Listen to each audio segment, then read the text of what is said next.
Welcome to Let's Write This Movie, where we write a screenplay while sharing the process with the internet. I am your screenwriter, René Garcia. And I'm your collaborator, Brian Glass. Now, let's write this movie. René loves his banter. Vintage banter. Mm-hmm. René. Yes, Brian. The only person who is going to be tired on this broadcast will be me. Please, you need to pick it up. Oh, okay. Do you want to do this some other time? No. Well, yes, next week. Because you don't have any other time. This is the only time. This would be it, my friend. This was a busy weekend so far. Great. Yeah. Then let's get to it. Let's skip the banter. No, never. Oh, wait, I have to. Let's banter, because I have to open up some websites. Hey, René, I don't know about you, but they updated Zoom, so I don't know if it changed anything in terms of like screen location or anything. Everything look all right? Everything looks fine to me. Okay, all right. You're the arbiter of what looks good on this, because I can't see what the production version looks like. Okay.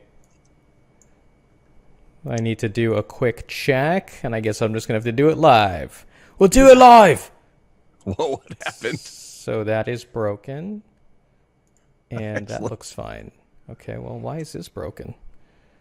Is it because half the screen is... Okay, it's no longer broken. Just got to move the window. We'll get to the plugging later. All right, Brian. Hey, René. How you doing, man? I am upbeat and not tired. The opposite of tired. Very rested. Yeah, you're looking energetic, my friend. Yep. There's a spark coming off of you. My laundry, my dryer just finished right before we started this. And I was waiting for this to dry. So I am pretty toasty. Pretty toasty, Brian. Either that or it's half wet and you're going to get real cold soon. No, this thing it's got that kind of like anti-wicking like technology. And I wanted to see if I could pull it out early in case you jumped on early. And I put my hand in there to feel this. It might as well have been dry. Like, I don't know if water actually like got onto this, you know? Like, I think it was just soil it. Yeah, it was just repelling water in the washing machine the whole time. That's all right. It probably repels everything else. Nah, it didn't repel No sweat'll stick. the funk. The funk of my body. Nothing can repel the funk of my body. Wow. Shamon. Is that funk? I don't know if that's funk. I need a bass guitar. That's pretty funky for me, man. All right. Shamo. Exactly. How was your week, Why are Brian? you tired, buddy? It's just been a rough week. I'm still recovering from last week, trying to catch up on our website, getting the missing posts up. So I double posted today. Did you? Oh, I missed them both. No, they're nothing. They're nothing we haven't talked about. They're just like, it was like basically me being in marketing mode. Like, okay, I need some short form copy right here. It's supposed to be long form, but whatever. Short form, long form. No one's going to know the difference. Does anyone even visit this site? And, I have to like go to our YouTube channel to put the video, to embed it into the post. Yeah. I'm like, oh, let's look at how well our last discussion episode did. What's that? No views over an entire week. Oh, that makes sense. This is well worth our time. This is what makes it worth it, man. Oh yeah? Page 85 right there. Yeah, I know. No, and that's the thing. I just have to I didn't write this, but I wasn't even sure I was going to bring it up because it's kind of defeatist, but I think I just have to reconcile my mind that the purpose of this is to just write the script, but I need to blind my mind to the fact that the impetus for me to write the script is what we're doing, right? Is because I thought we would have an audience. You know what I mean? Yeah. And so if the goal relies on this thing working, I don't know how the goal can be achieved. So I have to kind of like ignore that the first part is not working. It's almost like the middle ground between the foundation and the goal. So think of it as like me leaping, and I just have to know that, oh, the thing that I leapt from, it doesn't exist anymore. It like collapsed as I leapt from it, and I just have to But you're gonna land. I just need to stay in the air and hope that the thing I'm building, which is the script, and potential, whatever the potential is, I don't even know what that is, right? That it's going to be there for me to land on. Does that make sense? This is a metaphor only from a writer. Okay, but I think it makes sense, right? Like, Well, I think it does. But you got to remember, you also have an audience of one, definitely one, who's probably your biggest fan. but do we The need day to? that you show up for this podcast or for this show, Yeah, and you just see this, yeah. Then that's it's the day over. you need to worry. That's the day you need to worry. Oh, okay. As long as you got one you can count on. Well, All but the that's rest the is thing, though, gravy, my Brian. friend. Like, do we need to record it? Can I just Yes. write and have you read the pages every week? We'll Do I have to maintain a website? All of that. Well, how much maintaining is really going on when you say all of that? Now, maybe the Twitter, that's a little bit more, Well, but I mean, there's still time. I have to go through the whole WordPress rigmarole and upload things and formatting, and I have to write short copy. for a long time. What? I've worked with you and known you for a long time. Okay, what does that mean? That means that the WordPress thing is minimal. Something you could probably do. It doesn't take zero time, though, Brian. You know what I mean? Like, when my day is so packed, minimal. that doesn't mean anything to me. 5 minutes. It's more than 5 minutes, but even then, that could be 5 minutes spent doing something else. I can combine the 5 minutes here and there of my day and build that into an hour of extra sleep, of watching a show, of just enjoying life.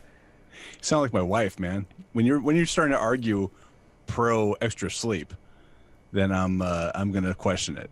No, I think you can take 50 minutes of the extra sleep, combine all the rest of it, and just take the 10 minutes for the website. The rest of it's like what? There's Okay. not much to it, is what I'm saying. Now, if you want to talk about what you do in social and all you're trying to get done there, that's a different story. There, you're actually working harder. All right, Brian. Well, I can see I'm not going to convince you. So, how was your week? It was a bad episode, okay? All right? Episode 4 of Angel was just not good. I don't care what you say. The hands are just floating around, all right? Let it go. On that, we can agree. No, you liked it, remember? The one with the floating eyes. No, I couldn't thought. believe you liked I mean, it was. I don't remember saying that I liked it. To be honest, I thought it was bad, and if I remember correctly, I remember that episode vividly. It was ridiculous. I mean, here's what I think I said. I think I said I wanted the show to play more on this idea. It was poorly executed and it looked bad, but it looked terrible. There were concepts in there that I thought were pretty cool. Like if you have a monster who has a special ability, and that an angel has to, combat that special ability, and it's a guy who can control different parts of his body. I think, that is a neat idea. It just they didn't have the budget to really make it work. I felt like, in that show, I would usually make a stand on something, and you decided probably in the spot, should I agree with him or just be a contrarian because it's more fun? No, I think there were times you're just like, yeah, I disagree with you, and here's why, and you just started going after it. And I think you could have gone either way. I mean, I don't know, maybe. I think you enjoyed making the show that way. It's not so fun when we agree. Who wants to listen to two guys agreeing? As long as I agree with what they're saying, then I don't mind listening to people who agree. Why don't we put this up? Like, let's ratchet up this conversation between us and just like try to promote it as a fight, and then maybe we'll get more viewers. As a stunt, you have to cut this part out, but as a stunt, I disagree with you, Renee, wholeheartedly. What are you thinking, man? I think that only works if we have an audience already who can say, oh, that show that you kind of fell away from, well, they're arguing now. It's kind of interesting. Come back. Yeah, I don't think people just go to YouTube channels to listen to two strangers bicker. And they're bickering about something I don't care about. I got to tune in. Yeah. Oh, they're writing a script. How cool. Right. That's how it works, Brian. All right. So, want to hear about my week? Yeah, please. First and foremost, I apparently have no working red pen any longer in this house, and I know that's a big deal for you having the red pen. So nothing matters to me anymore, Brian. One of your lights just turned on behind you. No, it's just the. Oh, really? Couldn't be. It seemed like something got a little brighter. It was the screen adjusting. Okay. Because I'm all over the place today. I was thinking. I mean, I know we don't have obviously a very large audience, but do you think there's any merit in starting a Let's Write This Movie Kickstarter where I can try and raise money for a red pen? I'll just freaking Amazon a pen to you, man. Is Amazon a verb now? Yeah. Oh, I just made it a verb. Oh, here it is. Amazon now, Prime Now. Think of it. That's the service. Prime Now. You a pen. I like that. It just rolls off your tongue. Yeah, exactly. I'm in marketing, didn't you know? Hey, so something completely unrelated, but something that kind of tickled me today is that I took my son to Spider-Man Into the Spider-Verse. I hear it's a really good movie. I went in thinking, hearing that as well, and hoping. I mean, it looked pretty good. Yeah. And wow, really well done. Oh, that's good. Yeah, just really interesting visuals, and story was compelling, and it was kinetic, but not to the point of overkill. And it's a movie I want to go see again. Like, it was really interesting, and I didn't think it was going to be that good. So it was nice to be surprised at the theater with something that felt like a unique vision. Yeah, I've fallen off. I've fallen off all of the big studio lists except Disney, and Sony was the first to go. But I had heard that they're notorious for kicking people off their lists. What's interesting? Sony? What's that? Sony, as you said? Yeah, Sony. So what's interesting is that I got an invite from Sony for this, and I was like, okay, so I'm not kicked off their list. I'm just kicked like several rungs down I think to the point where they're just like, you know what? Well, actually, I couldn't understand it. I thought, okay, well, maybe they want to get as much press about it as possible because they're afraid it's not going to do well. So let's just get all media in here. We'll have screenings back to back to back to back. Yeah, for or maybe a full they felt week. really, really good about it. Well, that's the thing, though. Typically, if they feel really good about it, then they don't really need the press, right? It'll get the word of mouth. I guess it's kind of an interesting, film though, in that it is animated, and it means a lot of people who are going to go to a typical Marvel movie probably aren't going to go necessarily. They'll take their kids maybe, but I think they're maybe trying to reach a broader audience. And there's a lot of, for people who've watched Spider-Man over the years, there are a lot of treats in there for people like me too. Yeah, which is really cool. I would have gone out. This is one of the movies I would have driven out to Century City to go see it. But you passed. Well, it's a drive, man. I mean, oh yeah. At the end of the day, I decided, you know what? It's not worth the freaking 2.5 hours or whatever it's going to be for me to get out there. And it's always on a weekday, so right. I'll wait the 2.5 months for it to come on video. I can friggin' drive to the theater, local theater, and watch it there. It's like, right. And it's not like they were giving me the several months ahead, screening invite, but it's embargoed, so you got to hang on to that review for 2 months. It was like 2 nights before it releases. Right. So I'm gonna go and kill myself for, to get it at 2 nights ahead of release when Variety and Hollywood Reporter and all the other big names are already sitting on it. Forget that. Well, if you do get a chance to see it, regardless of when and how and where, I definitely give it a thumbs up. All right. Very good. Thumbs up from Brian, everybody. Yeah. Brian, seal of approval. Haven't heard that before. Not a lot of movies getting recognized on the show so far. Oh, yeah. I know. Because they are usually terrible. Like Venom, folks. I did see Venom. And it's terrible? It's really bad. Oh. That's too bad. it's just silly. It's silly, and it's I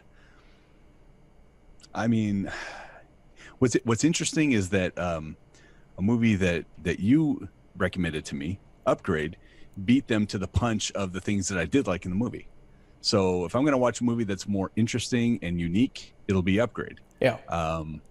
Because the things that they did there, where the body is kind of doing one thing and, you know, the guy who's acting is doing something else, and those are pitted against one another, were interesting in Upgrade, and well done, and just funny and unique and silly, over the top and fun, but, you know, always engaging. And this was a little of that, but it's kind of like they took kind of the soft way out. It was a movie that couldn't commit, you know, too many action things. And I'll be honest, typically, for whatever reason, no offense, I don't want to knock you off the last rung, but for me, typically I don't like Sony movies at all. Yeah. I think they're cheap, and there's something about them that just feels like it pulls punches or something. But the sets always feel confined, and everything feels like it's not lived in, and sure, it's not, the attention to detail is usually not there. That's why I was so surprised about this one today. I was like, wow, maybe it's because it was animated, but just so good. You know, that's the thing. So a couple of thoughts here. I can't remember the last Sony proper, meaning the main studio, movie that I liked. Like, everything that comes to mind was just a chore to watch. Now, I do like their independent arms, like Screen Gems or Sony Pictures Classics. Yeah. You know, like the foreign movies. Don't ask me to name any, because I can't off the top of my head. I get a distinct feeling that I enjoy those features more than whatever. Like, I think the one that comes to mind is How Do You Know is the name. It was like supposed to be a dramedy, I guess, but it was just a mess, you know? It's just a mess. Anyway, I don't know what else to say about this. Oh, the other thing I wanted to say is I love animation, mainly because I feel like the filmmakers have total control of their vision, and that vision usually comes across like near perfectly. You know, I think this is why everyone loves all the Pixar movies, and the other Disney animated movies, more or less. And you know, it's like sometimes as a director and as the actor, you cannot get that emotion that you're trying to convey to the audience through the acting. I don't know what it is. Like, it's just like, you know, little tweaks to the face are just ruining that connection. But when you are drawing it and you just need someone with big eyes, there it is. And now you can sense, like, oh God, this character, he's afraid, he's in love, he's about to cry, you know? And you get it. I mean, one of the sequences that I always look back fondly on are it's probably like the first 5 minutes or so of Up. You've seen Up, right? Of course. Yeah.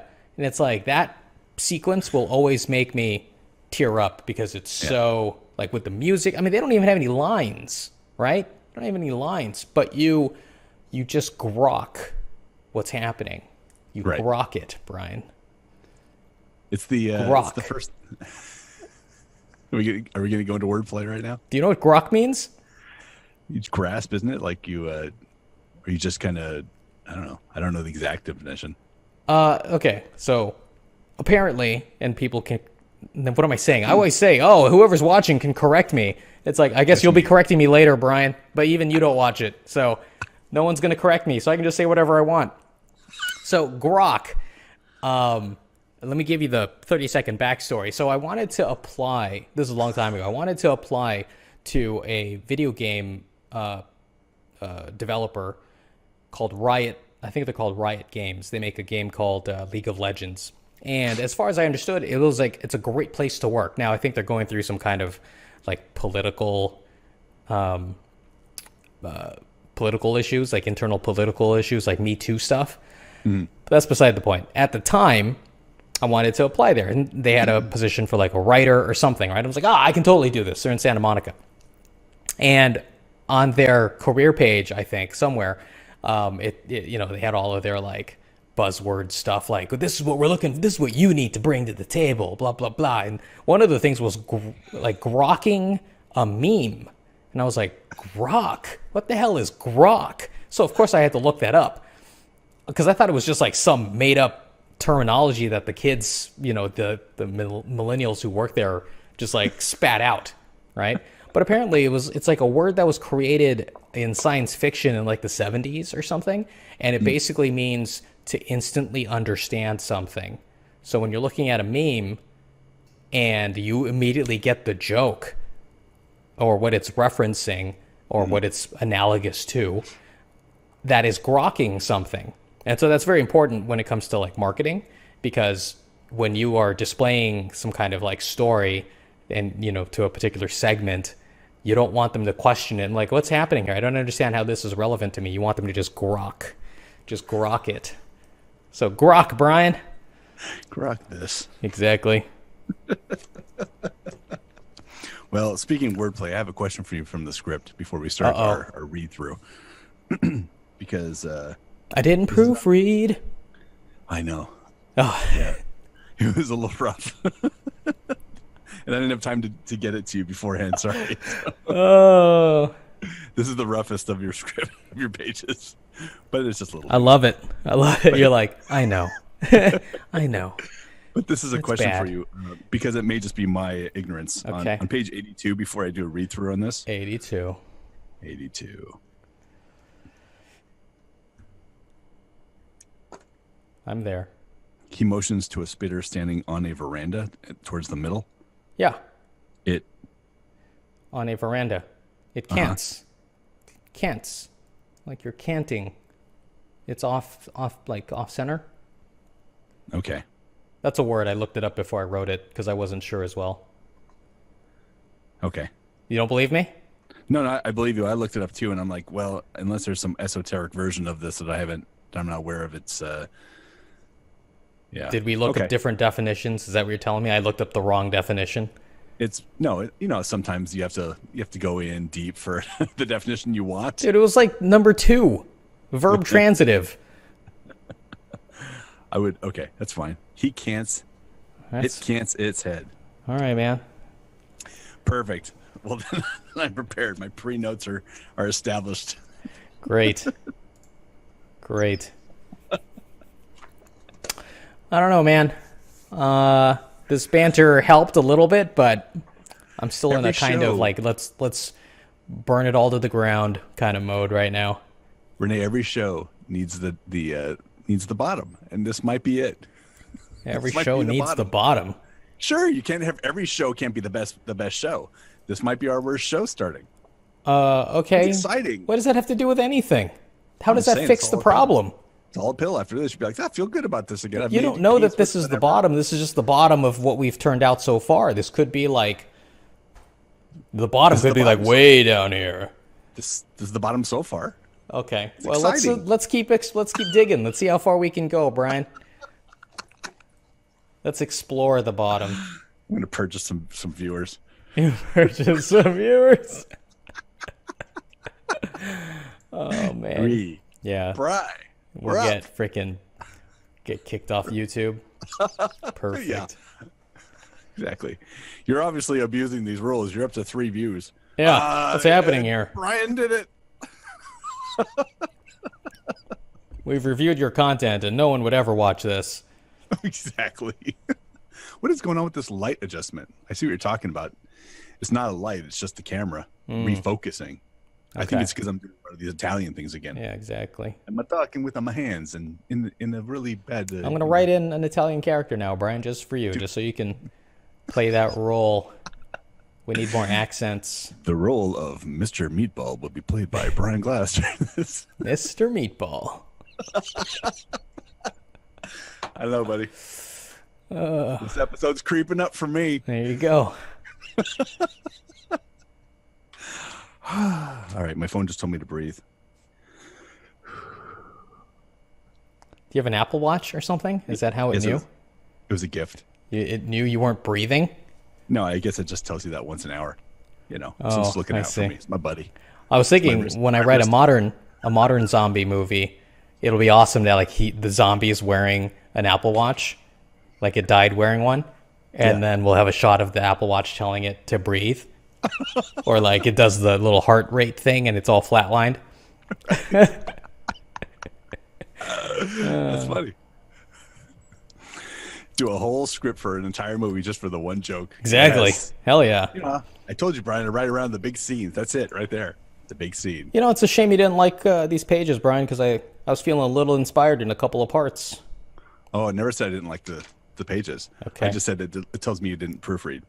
Yeah, I did not proofread. It was Friday. You know, it's just a long week. Mm-hmm. And I just wanted to get to relaxing. And I had to write. I had to work some more. I know the feeling. I was very much like that today, unfortunately, because I didn't get to this until earlier today. Oh, no, that's fine. I figured this would be kind of chop-socky. No, I did my due diligence on it. But, oh, look at you. And I did enjoy the pages. Like I said, it was just some grammar. It's not up to your usual level of perfection. But well, I was editing as I was writing, trying to make it fit and stuff. So, you know, a lot of the color got chopped off in order to make 4 lines. Right. Okay, Brian, let's get to this so we can get out of here early. Sorry, man. I just feel like canting my head a little bit. Can't it? You can't. It's true. You can't. What? You can't win. No. Forget it. I don't know what's happening over there. I have your face blocked. Gotcha blocked.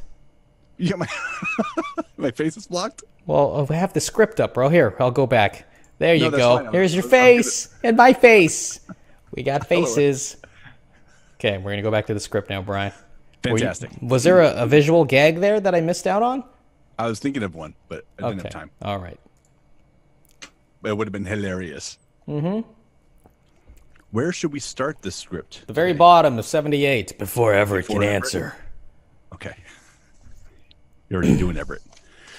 All right, you ready? Yeah. Before Everett can answer, a sound from the back distracts the men, and they instinctively skulk toward it. Interior, Porter's General Goods, back room, continuous. Inside the dimly lit room, Father Espinoza hunches over the corpse of Porter, the proprietor, on the floor. It's hard to tell what Father Espinoza is doing. Damn it. But he muttered. It's hard to tell. There's no verb. I left the verb out. It's hard to tell what Father Espinoza is doing, but he mutters vigorously as he hovers. Okay, here we go. But he mutters vigorously as he hovers closely over the bloody corpse's neck. There's so many bodies in this room, too. So many. No verbs and too many bodies. Wow, this is going to be a long read. The door behind Father Espinoza cracks open silently, revealing Long and Everett. Long points at an axe handle, and Everett reaches for it. He raises it over his head, and the men approach Father Espinoza with deadly intent. At the last moment, the floor creaks, and Father Espinoza turns, revealing the rosary in his hand. He yelps. Father Espinoza. No, please, don't eat me. Everett. Padre, what are you doing here? Father Espinoza. God forgive me. He attacked me. He motions to Porter's body. Its skull is caved in. Father Espinoza crosses himself. He looks like he's about to cry. Everett. It's not your fault, Father. Lots of sick folk about. Long. You think these people are sick? Everett. Shut up. Long. We just watched... What? What's up? It's funny dialogue. Shut up. Long. We just watched a girl get eaten alive by these things. No sickness makes people do that. Everett. If it's not disease, what else could it be? Father Espinoza. The end of the world. He stares at Everett. Do not marvel at this, for an hour is coming when all who are in the tombs will hear his voice and come out, those who have died, not died, those who have done good to the resurrection of life, and those who have done evil to the resurrection of judgment. Everett clenches his jaw and turns to look at Long grimly. Long looks back blankly. After a moment, Long, don't look at me. I'm a Buddhist. The world ends differently where I'm from. Father Espinosa, I have to go. He gets up. Everett, where you going, Padre? Father Espinosa, church. If this is the end of the world, then my flock needs me. Everett, it's pretty bad out there. Father Espinosa, have faith, mijo. God is with us. he gives a weak smile before slipping out a back door.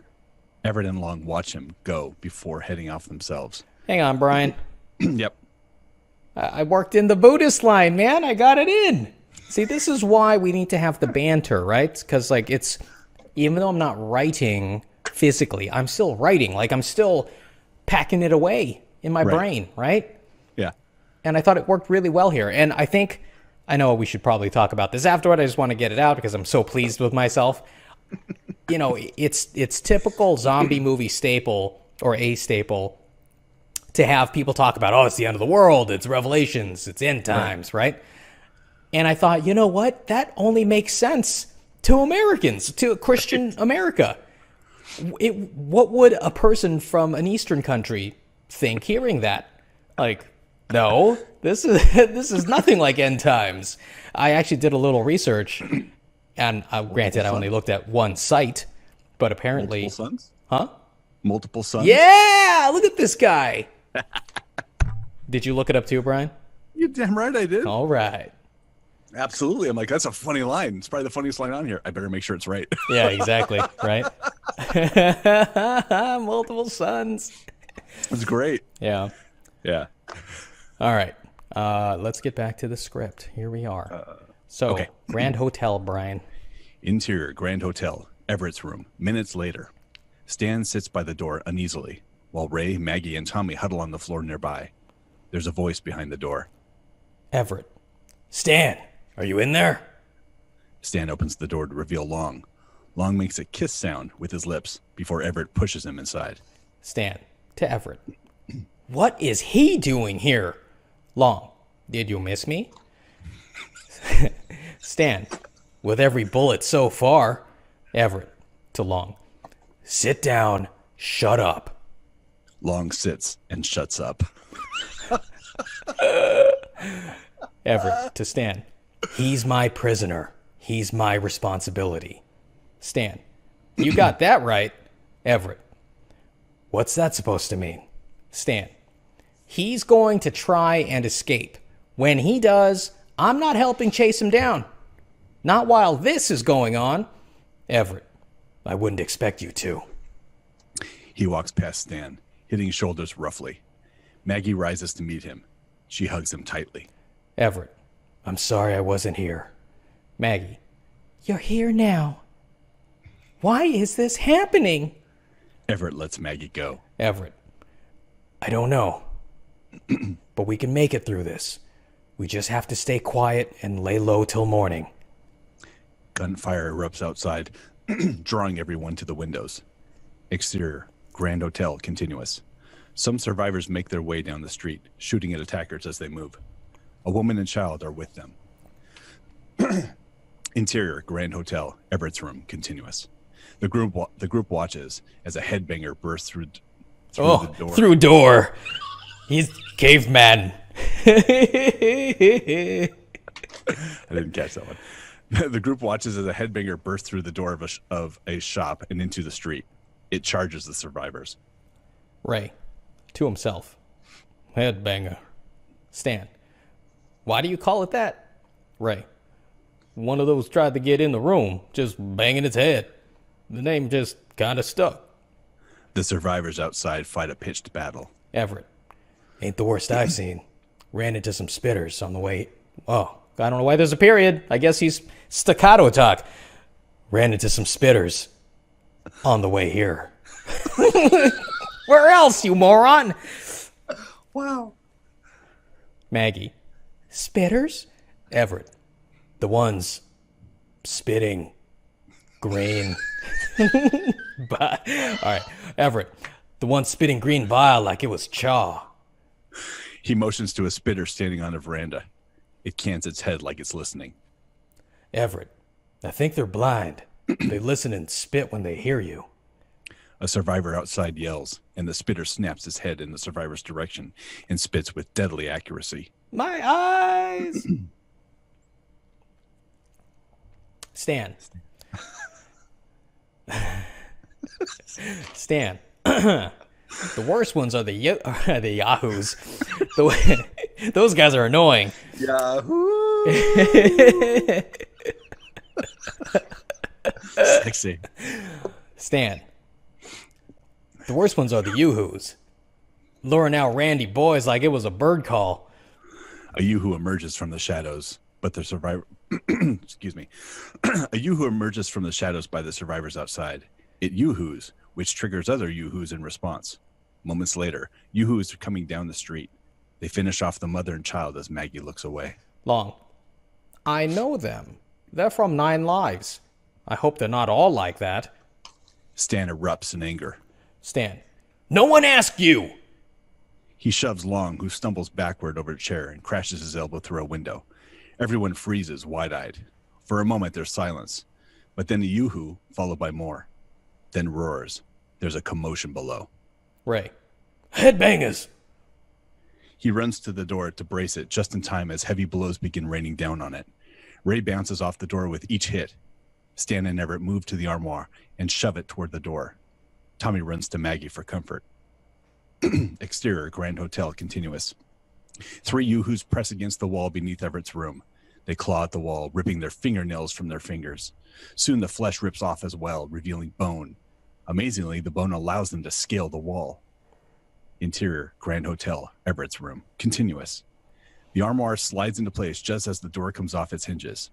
Yet, it takes all 3 men to keep it in place against the pounding. Long and Maggie look on, unsure of how to help. Then the windows break, and yoo-hoos jump in. Long turns a table over and snaps off a leg. He tosses it to Maggie and snaps one off for himself. Maggie to Tommy. Get behind me! Tommy grabs her skirt as they both back into a corner. Long swings at the yoo-hoos threateningly, but they advance without fear. Not liking the odds, Everett goes for his pistol. He's distracted, and the armoire gets knocked over, pinning him. Ray and Stan brace the floating door with their bodies. Long keeps swinging his table leg, but the yoo-hoos whittle it down with their sharp claws. He looks to Everett for help, but he struggles beneath the heavy armor. Long. Give me your gun! Stan looks back and grimaces, stubbornly refusing to help. Long. Give me your gun or we all die. Maggie. Give him your gun, Stan! Before Stan can act, a headbanger bursts his head through the door. It gets a hold of Stan's throat. Another headbanger's face bursts through and an arm wraps around Ray's neck. The men struggle to free themselves. The yoo-hoos close in. Long back. Oh, sorry, that's you. Sorry. What's happening here? Too many narrators, too many corpses, not enough verbs. It's pandemonium. Long backs away as yoo-hoos fill the room. Suddenly, Tommy. Mister, here! Long turns to see Tommy standing by Stan, holding his gun. He tosses it to Long, who snatches it out of the air. Stan stares wide-eyed as Long grins back. Then Long spins and drops the 3 yoo-hoos with headshots. He turns to the headbangers. Remembering the events at the cell, Long waits for the headbangers to roar before shooting them through their mouths. They fall over dead. With the immediate threat gone, everyone relaxes for a moment. Stan helps Everett up. Gun still in hand, Long looks over the yoo-hoo corpses with Maggie. Tommy runs to Maggie. Long hears a gun cock, and he turns to see Everett pointing his pistol at him. Everett, drop the gun. Everyone freezes, watching Long's slightest moves. He turns his body slowly, almost into a gunfighting stance. Everett, don't even think about it. I'm drawn on you. Not even you're fast enough to take me like this. Without breaking Everett's gaze, Long moves his gun silently so that it's pointed at Tommy. Maggie gasps. Maggie. Everett? Everett's eyes go glassy with emotion. Long smirks and flips the gun forward over his fingers still in the trigger guard. Long, there's more than one way to kill you, Marshal. The end. The temporary end. The stopping point. You know, I only had, what, maybe 3 or 4 writing errors there, Brian. That wasn't bad. There were a few, but it's okay. I added some words, and do you want me to go through each one, really? No, I don't, but I'm sure you'll highlight them in the notes you give me. If you give them? If I actually scan something over to you, I will. I'll do it. All right, man. All right. Yeah. Yeah, I don't think I got last week's notes, right? No, not yet. All right. Looks like we're both giving up on this thing. We both don't care anymore. Did I not apologize for that already? This has nothing to do with the apology. And I forgive you, Brian. How's that? Does that make it okay? I feel pretty good about that. All right. I felt a lot better. Good. Like a weight has been lifted off my shoulder. Excellent. Excellent. This guy.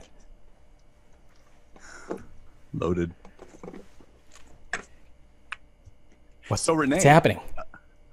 Typically, this is the part of the right. show. Right. That's right. Yes, let me plug. Let me plug to the people who are the big audience who are watching. So you can find us online. Here we go. So I have our Twitter page up, Brian. I have our Twitter page up. Do you want to go into the analysis? No, let me plug first. I thought we just did. No. Twitter, YouTube. I thought I needed to plug for a little bit here. I think you're okay. You sure?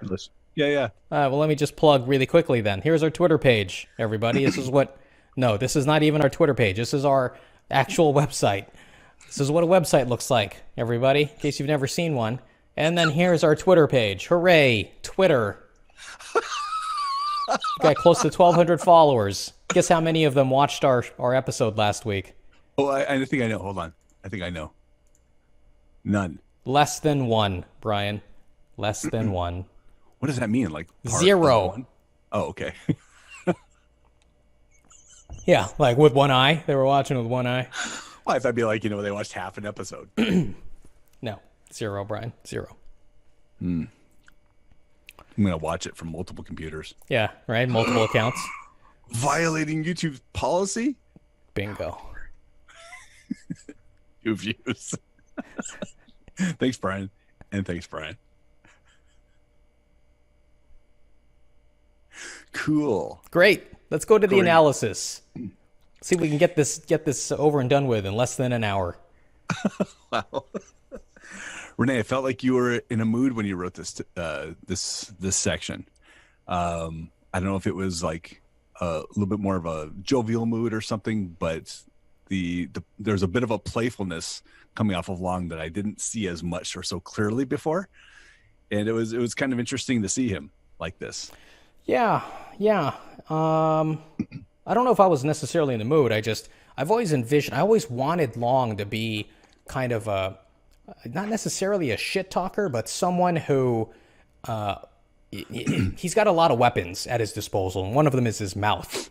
Yeah. Right? To like get you kind of emotional or get you off your guard by making you laugh or something. Right? Right. I wanted to capture that in the beginning. I don't think I really did. Because you don't know him, right? You think he's got this speech, and unless the delivery is done properly, where it's sarcastic and grandiose, right? I don't know that it's going to come across. And now that I've kind of toned down the vocabulary in that beginning, I think it loses one of the legs that make that speech come across the way I want it to. Yeah. So I don't know, but this was always kind of the way I wanted Long to be. Yeah. I think though, as an actor who reads for this part will take in this, plus I'm sure whatever is going to come afterwards, and absorb it to the point where it defines and informs their decisions. And this was, to me, like a really clear character definition without putting it in the action, or the description. I love that it's in the words, and it just felt lived in a little bit more than I was expecting out of him. So I thought that was really cool. I felt like I learned a lot more about him just from his attitude towards the situation, because there is also all this craziness going on. He's manacled, right? It's high pressure, high intensity environment, even if they're not beating on the doors yet. Yeah. He's killed some of Stan's guys, and he has the audacity to come in and do that. And I don't feel like it's because he's quote unquote protected by Everett at all. Yeah. I feel like it's just because that's who he is. Anyway, I really like that. I thought that was definitely the coolest part of these pages, and I thought the pages actually were really good. So really quickly, yeah. I was trying to, when I'm over a deadline, I'm now just like trying to cram in writing time, productivity time wherever I can in my day. Right? You know what I mean? So Friday, the reason like last week was so hectic is, a lot of people have birthdays in December for some reason.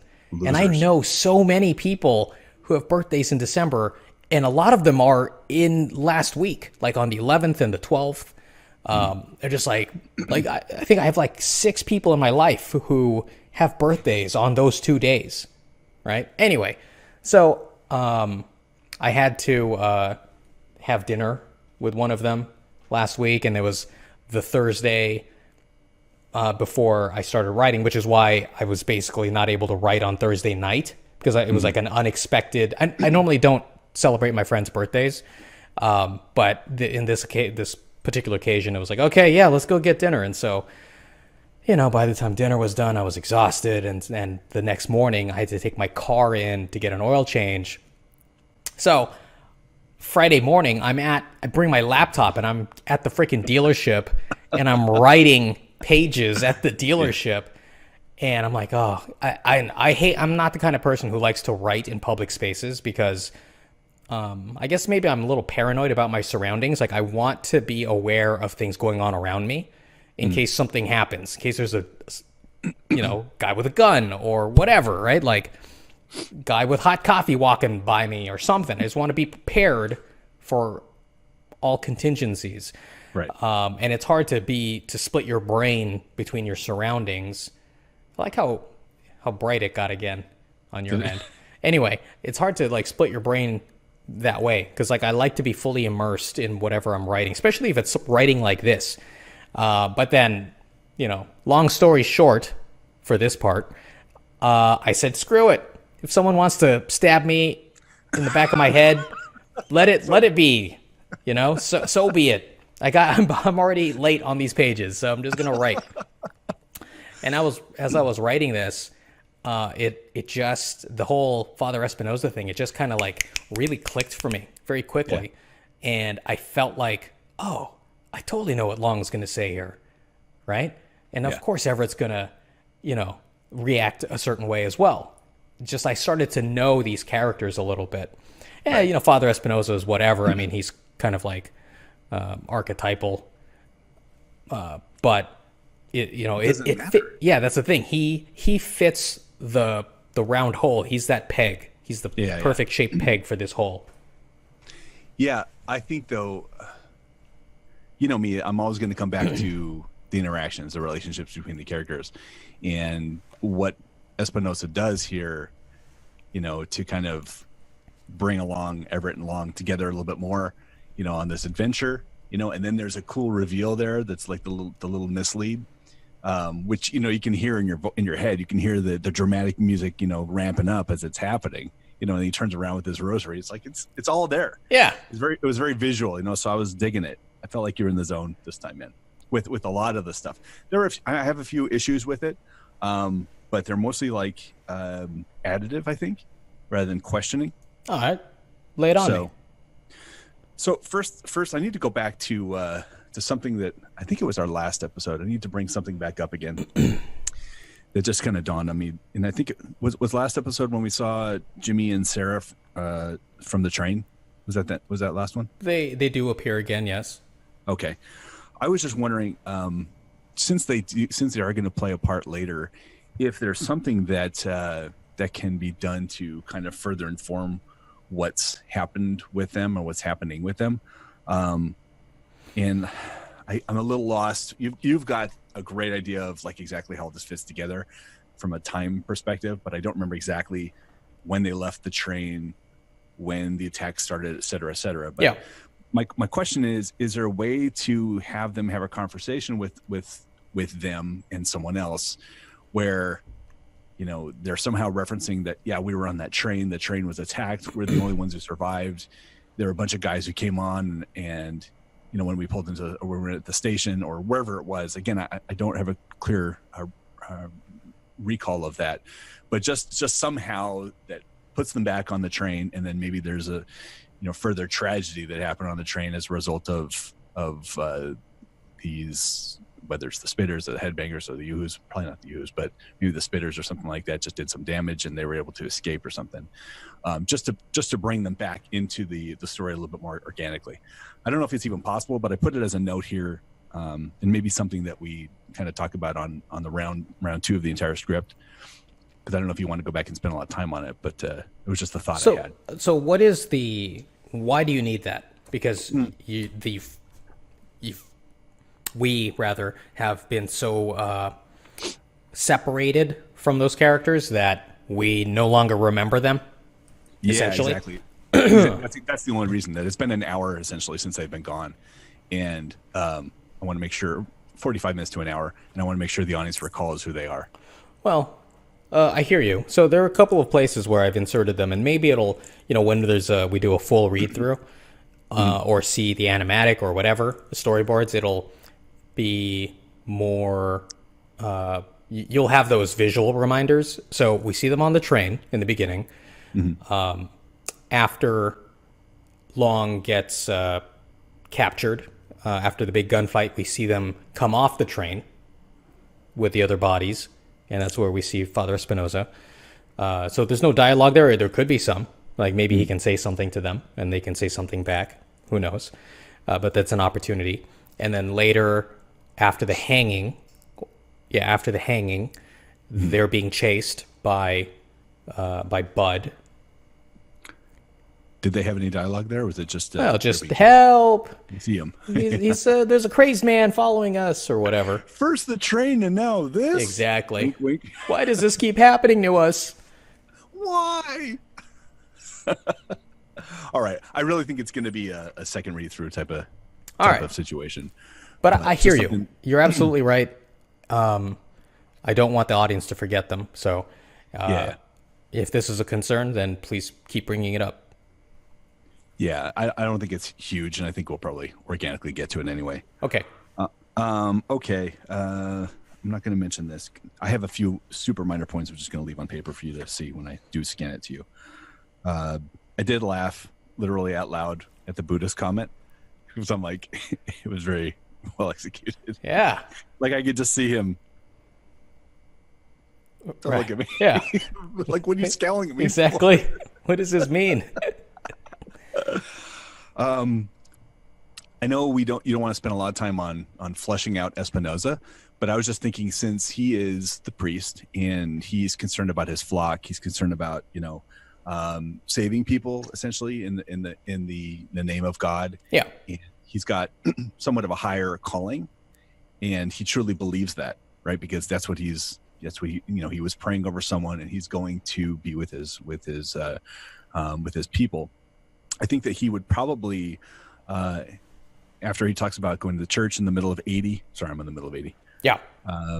Says, if this is the end of the world, then my flock needs me. I felt like he would probably reach out to, at least to Everett, but maybe to Everett and Long, and say, you know, there's room, there's room for 2 more or something like that. There's always room for more, you know, and whether Everett or not takes the bait or takes that. I just think that'd be an honest way to portray Espinosa and just give him just a touch more humanity. Yeah, that totally makes sense. I like that. Okay.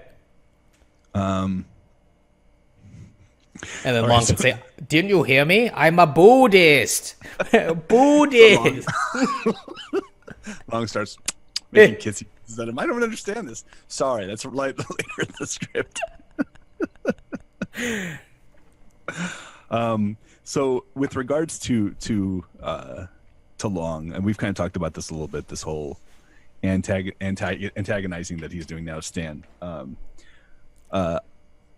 thought it was good. I thought it was interesting, you know, and again, I felt like it was informing the character a little bit more than so something. Just these are not really notes that are helping, I know, but No, you know, here's my thing. One, what is his Long's relationship to Stan? Right? What is the big thing that connects them? Stan killed his brother, right? So, I mean, I don't know if Long knows that specifically. Like, did he know that Stan was the guy on the roof? mm-hmm. Who knows?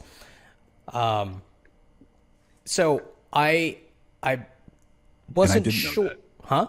I mean, I didn't know that he knew that. Well, that's the thing. I don't know that he knows that either. I haven't made that decision yet, and so I was struggling with the idea if I should include a reference to that in this exchange when Stan is getting upset over this, right?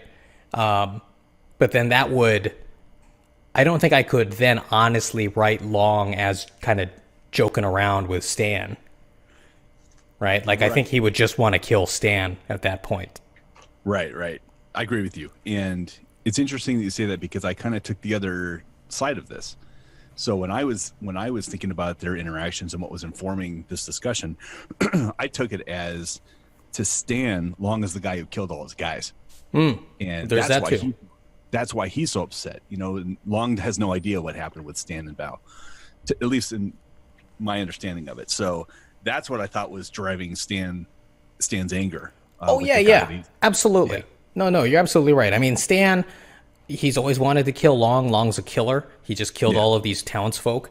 And, you know, he now has the citizenry upset with him because now he seems like an ineffective lawman, right? When, you know, he's willing to hang other bandits. What makes Long different? You know, just like the complexities there. So you're absolutely right. I mean, that's exactly what I want to capture, you know, from Stan's side. But why doesn't Stan like rub it in, like you know, say something along like, you know, you step out of line, and you know, you'll end up just like your brother. Yeah, Something like that. You could definitely take a completely different tact with it if you wanted to. So let me comment on what you wrote first. Okay. With regards to something, and then we'll look at maybe the other side of it. So Long says, you know, did you miss me? Right. Yeah. And Stan replies with every bullet. So with every, I can't do his voice. With every bullet so He's far. a regular voice. With every bullet so far. There you go. I thought this is like a remarkably self-aware thing to say. Right. So this is like, you know, first off, this is to some extent, he's revealing a failure, right? Because he did not kill the guy, even though he tried to, or his guys tried to shoot him and were ineffective. Yeah. So to me, this is like ratcheting up a little bit more of the complexity of character for Stan, in that he's not just upset. He's not just out to kill him, you know, but he's also aware that they've had chances and have been ineffective. So it is an opportunity to, I mean, what I wrote here is I feel like Stan's really starting to get worked up though with this. Like, he's getting antagonized, he's getting worked up, and he's really, really pissed off at I don't know who he's more upset with, actually. I don't know if he's more upset with Long for killing his guys, or ever for dragging this guy in, you know, along with him, because he's really upset at that, right? So yeah. To me, one way or another, he's getting worked up. So I don't know if you want to be more specific in his delivery, like he's growling at this point, you know, with every bullet so far, like, you know, almost insinuating the next one's not going to miss. You know, like if it was more like, you know, with every bullet so far, you know, more on that point. Yeah. Or to your other thing that you were just mentioning, if he really wants to, you know, hit back to Long, who just antagonized him, and he says, I "Did you didn't miss me?" your brother. It's the obvious line.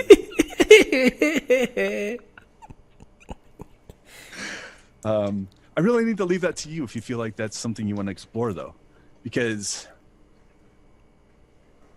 Well, I'll tell you what. No, I hear you. Yeah. Well, let me tell you why real quick. Yeah. Because I feel like the emotional center of the scene, even though Long is kind of pulling it towards him, I really feel like it's a play between Stan and Everett. And this is the first time but you're seeing it's a ratcheting up of their decision making, and the worldviews. To me, so that's where I feel like I don't know if you really want to shift the focus necessarily over to Long on this one, because I think there's a lot of meat here, and I think there's a little bit more that needs to be explored.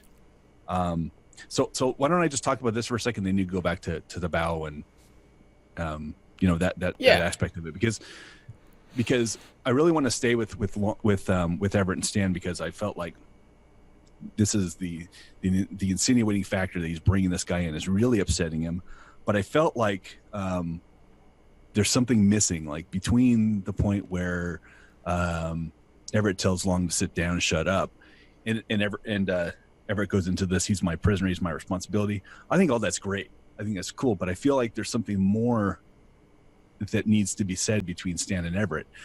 Like Stan almost passes judgment on Everett. I could see him like shaking his head at him and saying like, you should know better. You should know better than bring a guy like this in here. Like, especially with what's happening outside. How dare you? Who do you think you are? Yeah. You know what I mean? And I feel like it's a time when Stan can stand on his 2 feet and, basically what he's saying makes sense logically. The audience can even get behind him on this and question Everett's motives on this. So I felt like he could just make a little bit of a stronger argument as to what's going on between him and Everett. And I say all that. Knowing that I read this script 3 times and I commented on it, and I misread something 3 times until we read it through, which kind of informed part of how I'm feeling here, because I misread it. Okay. But I still feel like this is here. Like this clash is still building. Yeah. I just misread something later that I'll talk about afterwards. All right. So let me just let what I said stand and let you respond to that, since it's. No, I think that's totally fine, and it's not going to add too much to the dialogue. No. So I cut it off before the big Everett speech. I cut off these pages. So after the action, we're going to revisit this, right? Or rather, continue this this worldviews colliding situation between Everett and Stan. So I think what you're looking for will get paid off in the next couple of pages. But I don't see any harm in adding, a couple lines of dialogue so that Stan can fully make his case, or better make his case before the action. Because in the next couple of pages, Stan will basically decide that he's going to kill Long. Oh, okay. And Everett's going to stop him. Like, it's going to come to that kind of head. Right. So there you go. So maybe so having an extra foundation here won't make that sequence of events so sudden. Right. And I think it's been building anyway. Yeah. But I think it's just an interesting thing that goes on between the two of them, because they're both serving kind of the purpose of the law in their own way. Mm-hmm. And I think that's really an interesting discussion to have, between these two characters. And this is it's a strange decision, that Everett made. Yeah. And in fact, I don't know that I necessarily feel like it is honest as a writer. Like I still feel like it's plot driven. I know I'm doing this whole, he's my prisoner, he's my responsibility.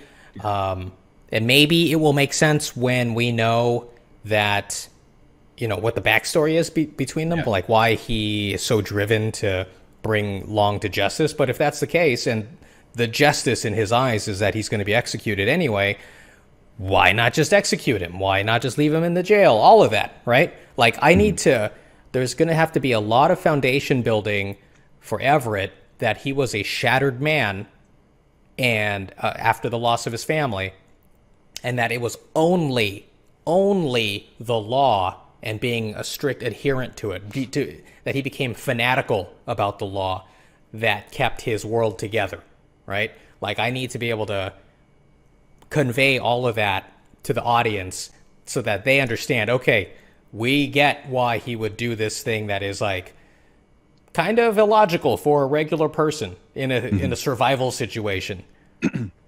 Right? Like, if you and I had an arch nemesis, right? And we were we were in the middle of some kind of like terrible apocalyptic event, we wouldn't go out and save our arch nemesis and drag him along so that we could fulfill whatever, revenge fantasy we've been living with our whole lives. Right. You know what I mean? Like, that doesn't make sense. Yeah, I do. I think that what you've put in his mouth in terms of his argument makes sense on the surface, but I've always felt like there's a subtext under there, and I've always felt like there's a scene that's coming later, Long questions him one last time, and Everett just breaks. Yeah. And he says, because I want to be there. I want to be there when you die. I want to watch you die. The reason I'm not going to let someone else shoot you, or I'm not going to let you get eaten by one of these things, is because I'm going to be there. And I'm going to let the time between you getting captured and you dying be as long as possible so you can suffer and think about what's coming. And I'm going to be there and watch you die, because that is like, that's his resolution. You know what I mean? Yeah. So regardless of everything he said, it's almost like, death by bullet, or death like this, death in these ways is too good for you. You're going to suffer. I'm going to watch you hang. I'm going to watch you struggle. I'm going to watch every breath come out of your body until the last. And I'll put my head up next to you. And, it's like, I could hear him like getting almost poetic about it, about watching this guy die. Like, he's truly obsessed with it. And that's why that's why he's really been bringing along the whole time. You know what I mean? Yeah. I don't know if that's going to happen, but that's kind of like how I feel the character is. At least that's how he's manifesting in my imagination. Okay. Well, hey, as long as it's still invested now. as long as it still makes sense to you, and it doesn't feel like it's just like a convenient plot excuse, then I'm still okay with it as well. I think it reads both ways. I think that textually it makes sense, but subtextually, when we find out what he's doing with the pocket watch, what's really driving his emotions, when we really learn that, I think it's going to inform their interactions even better.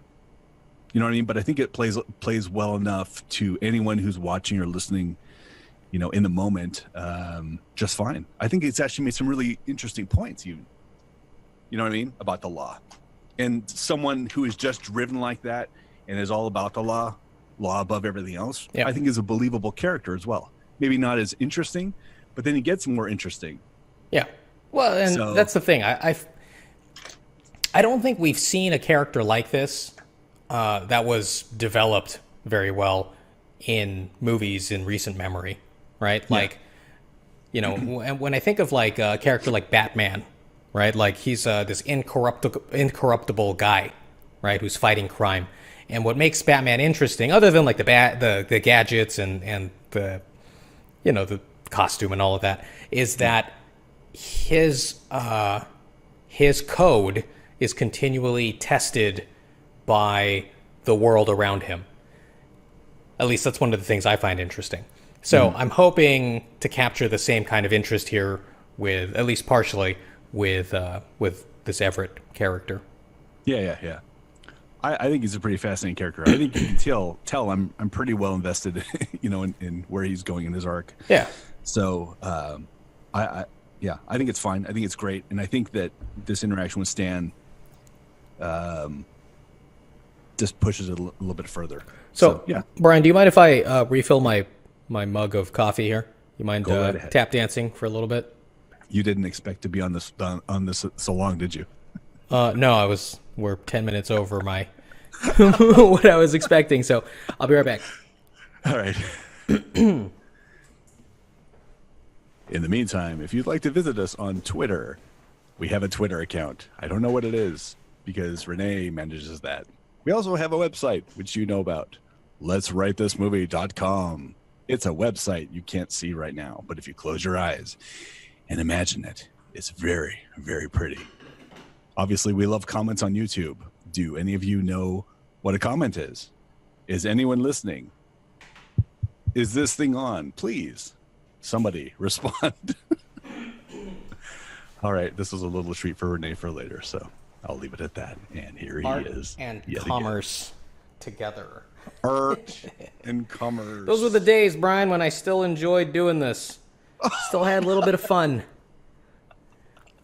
So I keep thinking back to a meme I saw recently. People put together a series of these Lord of the Rings Two Towers shots where Legolas is arguing with Aragorn, right? And but they changed the dialogue out and like those subtitles, and one of them was like, I think Legolas was upset, that Aragorn says that he's his friend, but where were you when my Facebook post only got 4 likes? And then Aragorn responds with something like, bro, I was busy making 4 accounts, right? And then it cuts back to Legolas, and he's just like, bro, like he's all like touched, bro. And Aragorn's like, bro. Like, this is so ridiculous. But it also, it was like you could grok it, right? You could totally understand what was happening. Anyway, I just thought about that when you talked about like opening up, or viewing our videos from different accounts. It's like exactly. All I wanted to do was say, bro, but you wouldn't get it. You wouldn't grok it. You'd be like, what? Now I got it. Now you got it. Oh, man. Well, I hope that you remove yourself from today's episode and this situation and reevaluate and come out, in a good place, because it sounds like the prospect of seasons 2 through whatever are seriously in jeopardy at this point. And I know that you had plans. So, here's the thing. Just to revisit our conversation in the beginning. First of all, my mood has improved substantially since we've been talking about this. And, really at the end of the day, it's this process that I really enjoy. And this is the thing that makes it for me. Now, with that said, we've come too far in this script to, walk away from this now. Like, the finish line is very clear to me now. At this point, it's just a matter of like, if I had more time during the week, I could knock all of this out. I could turn in 10, 15 pages a week. Now, the third thing I want to say is that I think the quality of this story is really good.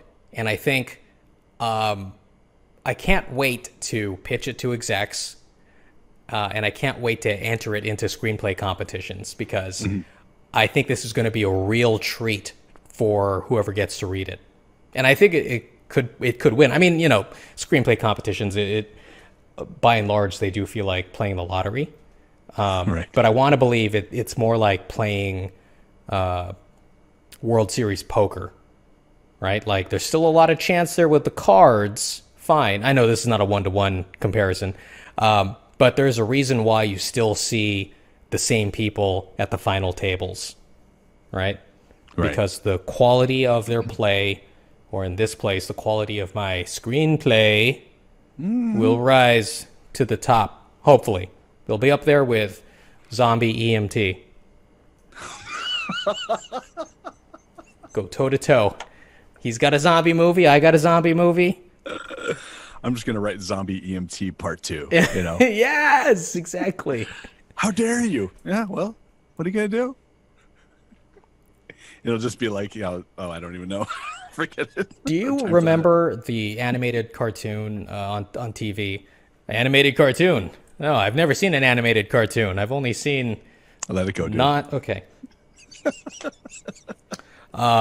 The cartoon, the Ghostbusters. Do you remember that when we were kids? No? No. I loved it. I loved it. Anyway, there was a competing cartoon, also called the Ghostbusters, and it was the same concept, except the competing one was like weird. They had a gorilla, and it only had like 2 Ghostbusters, and they had like a train, if I can remember it correctly. And what's interesting is that I think after the second season, the first Ghostbusters show added the real in front of their name. So it was the real Ghostbusters. And I was like, oh my God. Anyway, so there you go. That's what we'll have to do. The real zombie EMT. Brian? Just a bunch of animation studios fighting over each other. I think what we should do is next time there's one of those what do you call them? Screenplay competitions. Yeah. That maybe like you submit Zombie EMT Part 2 and I'll submit Part 3. Just really confuse them. Yeah. But we'll have different characters, but maybe like one crossover. We got to find this guy's script, man. Who cares? It'll be like, I don't know. We have to find a name that's like works for a male or a female, an androgynous type of name. Morgan, Bobby. Just change the sex. There you go. Like in yours is a male and mine's a female. What? Yeah. Continuity, sorta. Or you can pick a good screenplay. Just saying. Exactly. Oh my goodness. Okay. Just pop myself in the eye here. Where were we? Right. Let's go to middle of 81. 81. So I thought when Everett walked past Stan, past Stan. Oh God! This is what happens when you're writing late.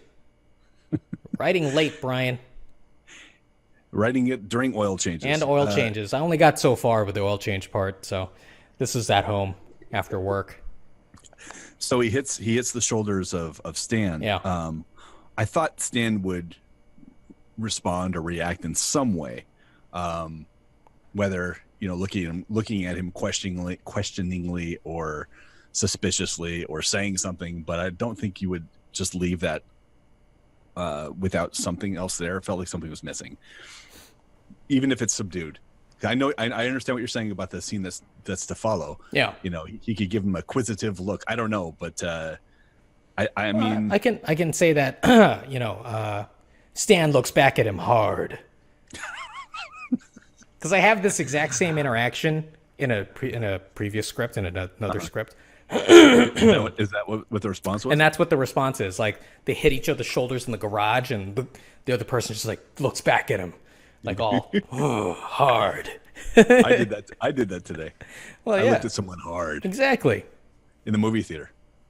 Why did they bump you? No, but they bring the kids, great, that's fine.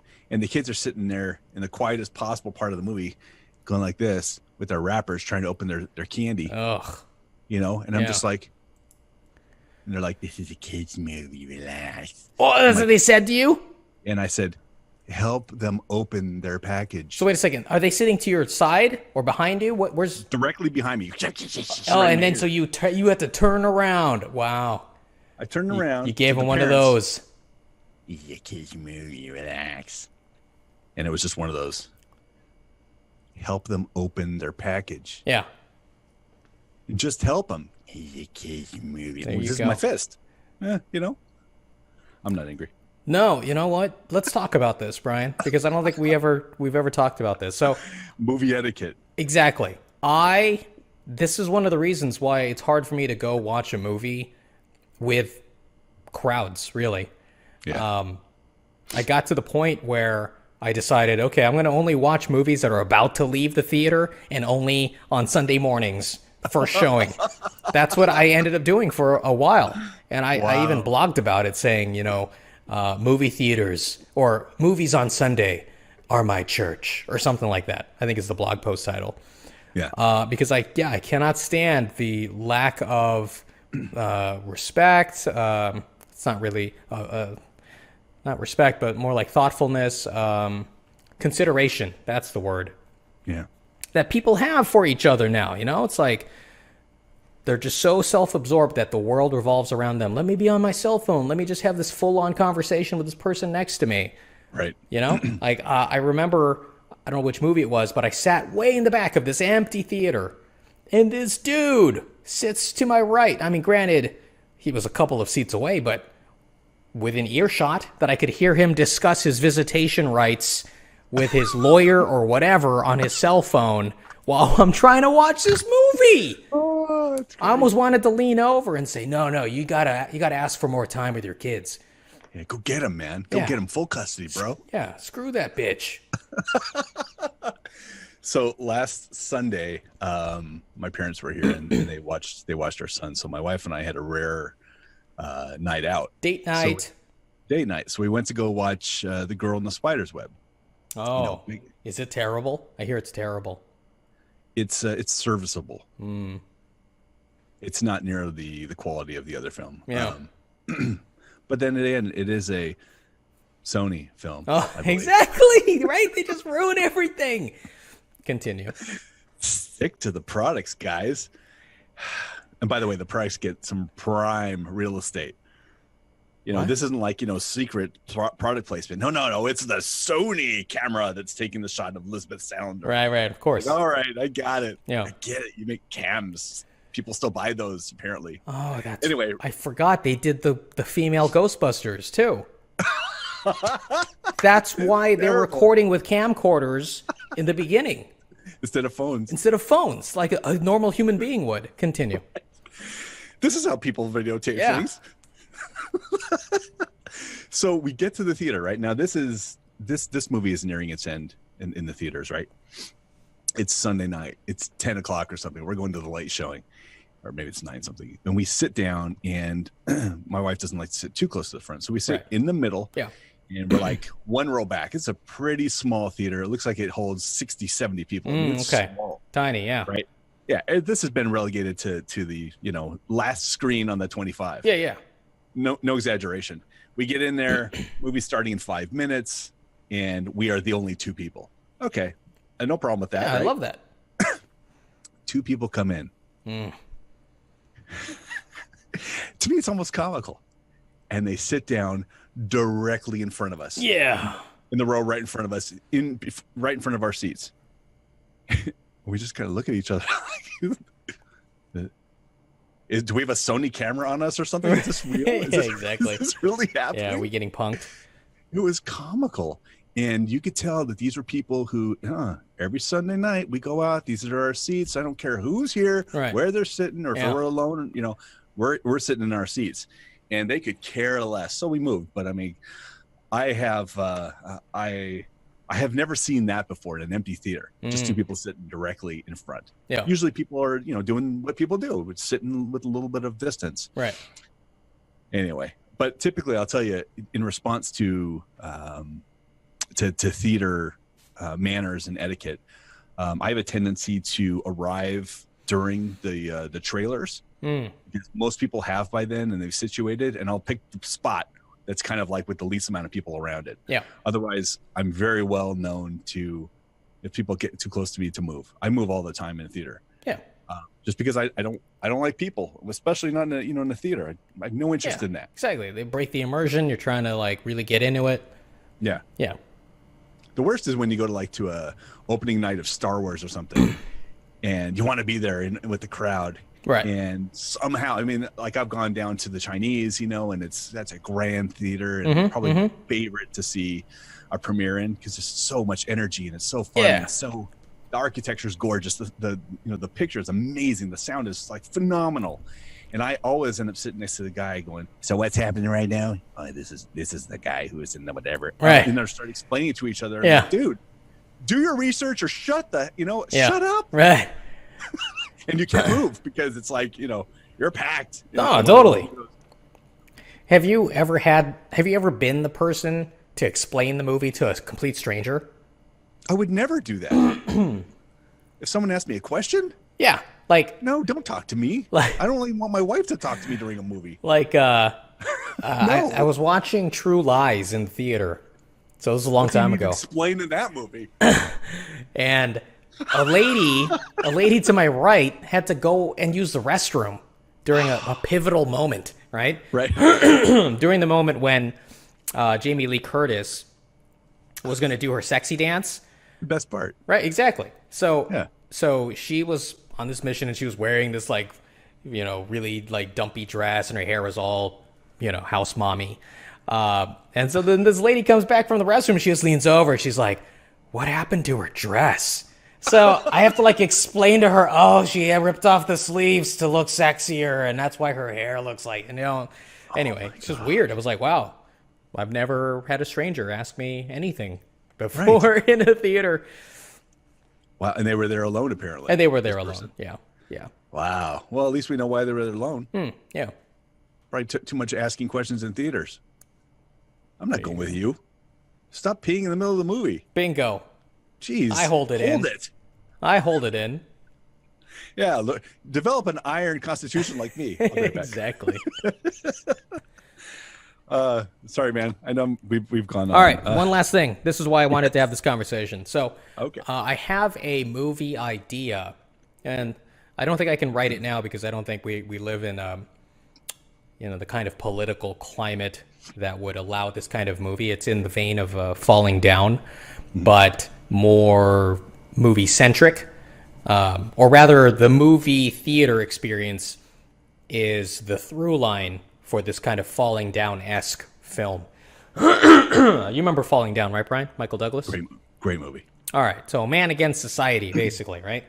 Yep. So the concept for this movie, and stop me if I told you this, but once again, modeled after my own life, the idea is that our protagonist goes to the movie theater to escape life, to escape the insanities, the immoralities, the inconveniences, all of that, right? He just wants escapism, and movies are his vacation, right? Yeah. Yeah. So he really hates it when people around him bring him back into reality instead of letting him escape into the movie. And so he ends up killing them, and he becomes this movie theater killer, right? And in the beginning, so this is its own separate storyline, right? In the beginning, they don't know, or everyone is afraid of the movie theater killer, okay? But then, as he keeps killing people for all the various transgressions that you and I have talked about, and I'm sure other people feel the same way about. Sure.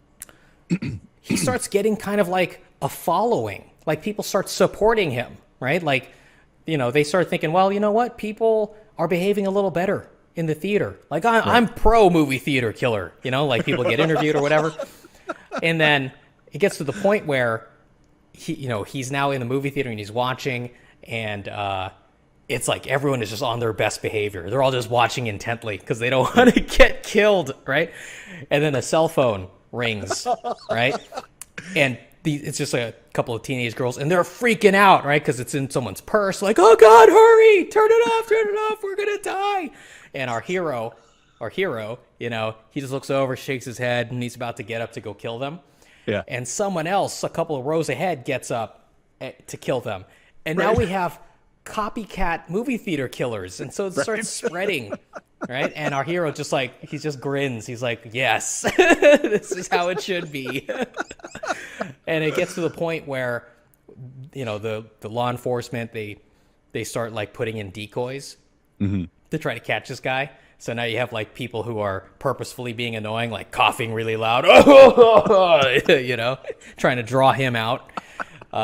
Anyway, so there you go. That's Wow. the subplot to this entire movie I have in mind. I love it. Yeah, it's not bad. No, I've never heard that. Oh, okay. Yeah, it's great. And so what's funny is that I've had that idea for a long time, been sitting on it, right? Like since 2004-ish.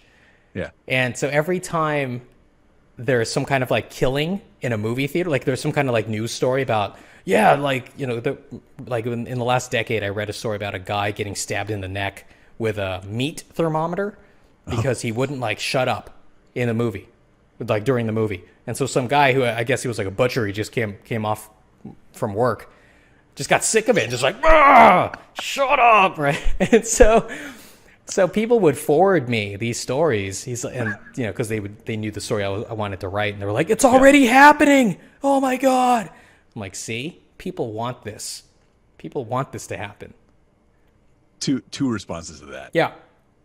Regardless of what your occupation is, why are you going to a movie theater with a meat thermometer? That's great. That's the question I'd be asking on the news. Well, yeah, I guess there's that. Maybe, like I said, maybe he just came. He's a butcher. Maybe he still had the whole butcher's outfit. You know? Okay. I travel with my meat thermometer. Well, or maybe he's a chef. Sometimes they got it in their little thing here. I think he went in there with intent. Is what I'm saying. Well, okay, fine. You're probably right. I think he did have it just as like a weapon. Yeah, this would be interesting. Yeah. Secondly, dude, I don't care what the climate is politically. That's a great idea. Sometimes you got to go counter climate anyway. Well, I hear you. It's just, that's just a small part of the story. Like I said, that's the through line. But everything else is more like critical of, society at large. And great. Well, it's not gonna get produced, man. It's not gonna get produced. It's a fast way to get boycotted. Fast name to get your name out there. Fast way to get your name out there. All right, man. I mean, and the other thing is René Gade. Imagine. No, nothing on that. No, that's no good. That's pretty good. Well, come on, bro. Who do you think you're talking to? You don't think I've used that before? Like, I've never heard it before. René Gade? Never. Oh man, back in the Earthlink days when you were coming up with your own email address on Earthlink. Yeah. Oh, my family always used that. It's funny.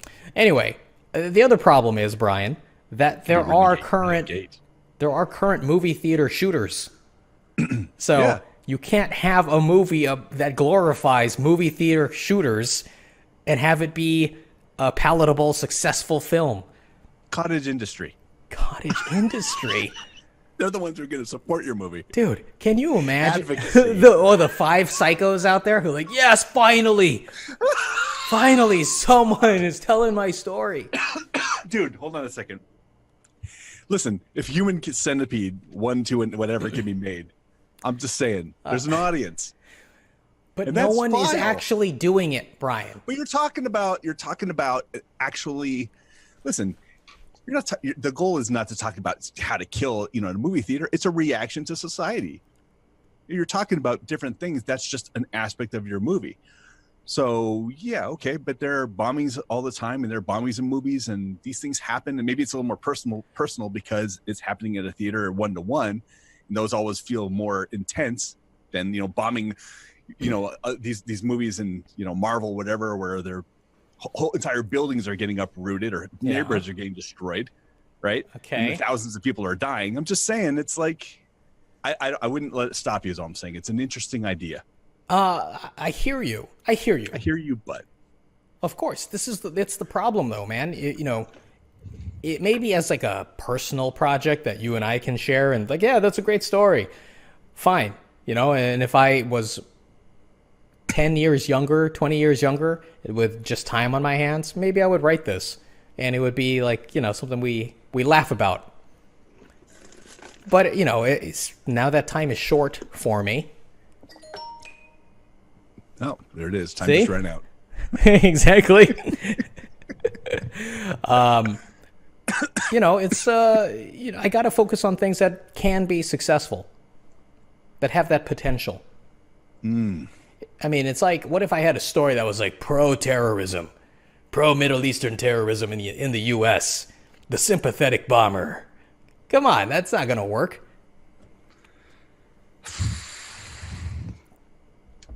Counter-programming, dude. Okay. So you want me to write a story about where I can't talk too much about this because I told you there's something I want to talk to you about on the last episode of this show. Okay. All right. And this is like getting into it a little bit. Okay, that's fine. So I don't want to give you my pitch yet because it's not fully formed, but I'm going to have to give you a pitch. We will wait. This is not necessarily anything I wanted to talk about on this episode anyway. So, mid show banter. Yep. I think the big takeaway here, folks, or rather, Brian. I think the big takeaway here, Brian, is that people suck, and we hate them. Most of the time. Most of the time. Okay. All right. Wow. I got to get back to this now. 81. Okay, so right after Stan and Everett rub shoulders erotically, Maggie rises to meet him. My thought here was that Maggie would probably be compelled to rise to meet him as soon as she saw him, and probably stop because they're talking. They get into this discussion. And I think it kind of ratchets it up. That at least that action was moved up a little bit higher. Like she gets up to meet him, but stops. Because of what they start talking about. Yeah. And then goes and hugs him after that. I think that'd be cool. Like she just kind of gets stopped in her footsteps because these two guys are so at odds, and she can feel the tension in the room. So just another way to kind of bring up the emotion in the scene a little bit. Okay, so I do have a question for you, and that is, it's a logic question on the bottom of 81. All right. Everett says, I don't know, but we can make it through this. We just have to stay quiet and lay low till morning. Yeah. When I read that, I was like, what is he basing that analysis on? That seems to me like I have no idea where he's getting that idea from. So in the previous episode, Long wants to know, what's the plan? Where are we going? What are we doing? And Everett basically says, we have no way out except for possibly this train that's coming through at sunrise. Oh, okay. Yeah. Yeah. I think this might be an issue of me not remembering everything right before. Not a big deal. Because I read it as morning, these. The sun will bake them to death. Or something. Yeah, I get it. They're like vampires. This is not my apocalypse. Only one sun. All right, so you can skip that note. Let's go on to 82.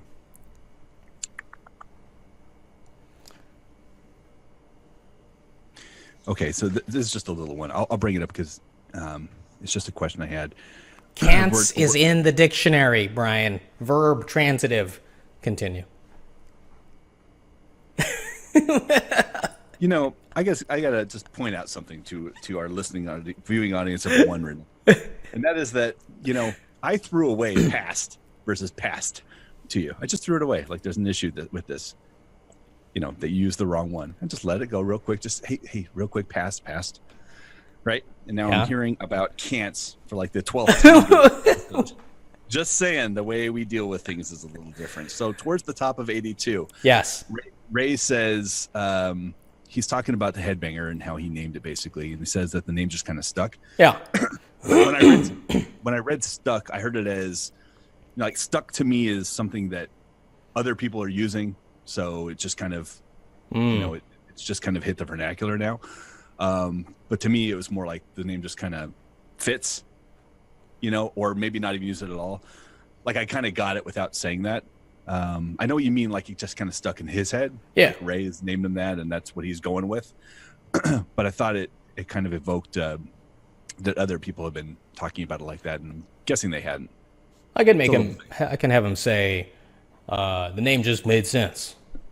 Just made sense.